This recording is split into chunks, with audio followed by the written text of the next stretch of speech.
दोस्तों, जब भी वर्ल्ड पॉलिटिक्स की बात होती है, हमें एक कहानी सुनाई जाती है। Hero versus villain, democracy versus dictatorship, freedom versus aggression. लेकिन दुनिया इस तरह नहीं चलती।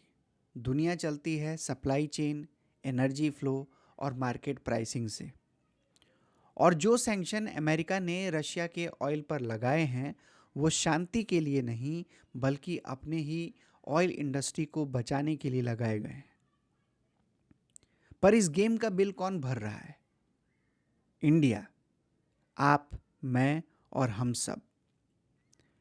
22 अक्टूबर को वॉशिंगटन ने दो बड़ी रशियन ऑयल कंपनीज रोसनेफ्ट और ल्यूकोल को सैंक्शन कर दिया। ये दोनों मिलकर रशिया के टोटल क्रूड ऑयल का 57% प्रोडक्शन करते हैं। सैंक्शंस लगते ही क्या हुआ? ऑयल सप्लाई ग्लोबल मार्केट में कम पड़ गया, प्राइसेस ऊपर जाने लगे और within a week oil का दाम $61 से बढ़कर $65 पर बैरल हो गया। वेस्टर्न मीडिया इसे क्या कहती है? यूक्रेन कॉन्फ्लिक्ट रोका जा रहा है। पर रियलिटी, मार्केट को आर्टिफिशियली मैनिपुलेट करके यूएस अपनी खुद की शेल ऑयल इंडस्ट्री को रिवाइव कर रहा है। यूएस में जो ऑयल प्रोड्यूस होता है उसको बोलते हैं शेल ऑयल, जो फ्रेकिंग के प्रोसेस से उभरता है। पर इसमें कई सारे प्रॉब्लम्स हैं।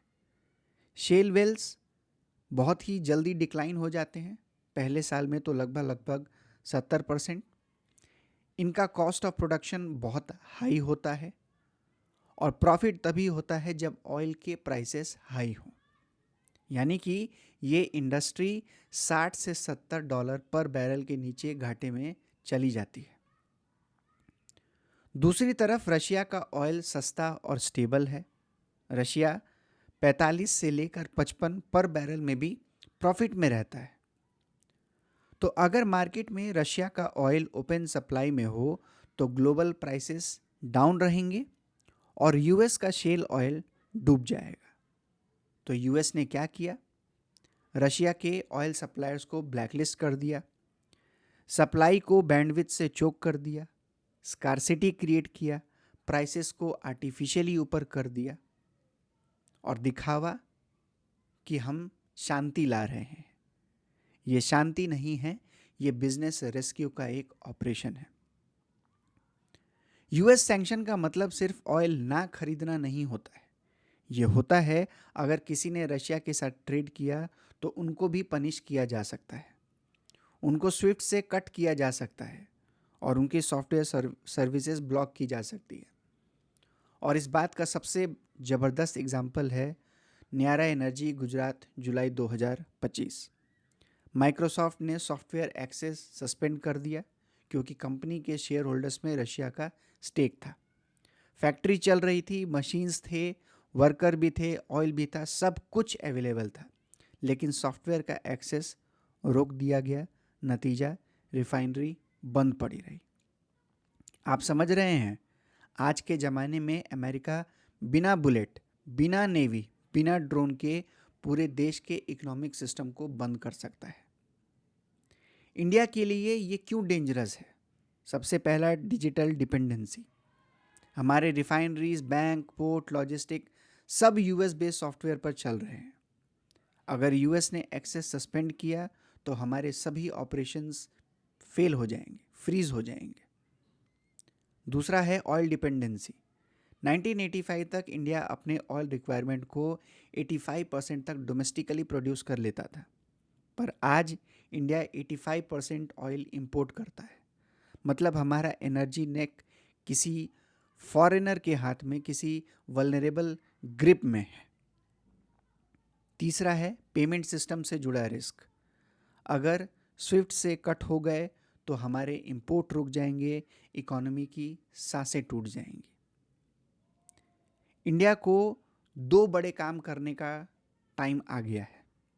सबसे पहला, डोमेस्टिक ऑयल एक्सप्लोरेशन को रिवाइव करना, 1980 से गया हुआ सेल्फ सफिशिएंसी को वापस लाना और डीप सी ड्रिलिंग का स्केल बढ़ाना। यानी कि भारत को एनर्जी सेक्टर में आत्मनिर्भर बनना होगा बिना इसके इकोनॉमिक सोवरेनिटी नहीं बचेगी। डिजिटल इंफ्रास्ट्रक्चर में भी हमें इंडिपेंडेंट होना पड़ेगा। बैंकिंग सॉफ्टवेयर को इंडियन सर्वर पर शिफ्ट करना होगा।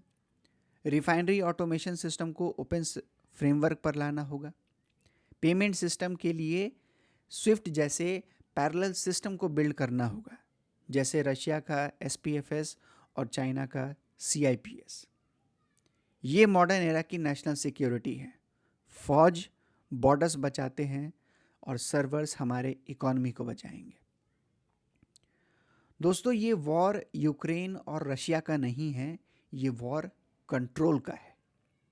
कौन ऑयल का रेट सेट करेगा, कौन दुनिया की एनर्जी पाइपलाइन को ऑपरेट करेगा, और इस खेल में इंडिया को बाई स्टैंडर नहीं, एक स्ट्रैटेजिस्ट बनना पड़ेगा। क्योंकि ग्लोबल जियोपॉलिटिक्स का एक ही रूल है, जो एनर्जी कंट्रोल करता है वो इकोनॉमी कंट्रोल करेगा, और जो इकोनॉमी को कंट्रोल करता है वो फ्यूचर को कंट्रोल करता है। आप सभी क्या सोचते हैं? इंडिया को US के प्रेशर के साथ चलना चाहिए या अपना एनर्जी और डिजिटल इंडिपेंडेंस इंडिपेंडेंट तरीके से बिल्ड करना चाहिए? कमेंट करके बताएं। ये था आज का एनालिसिस। अगर आप सभी को ये एनालिसिस पसंद आया हो तो वीडियो को लाइक और शेयर करें और चैनल को सब्सक्राइब करें। मिलते हैं अगले एनालिसिस में, तब तक के लिए जय हिंद, जय भारत।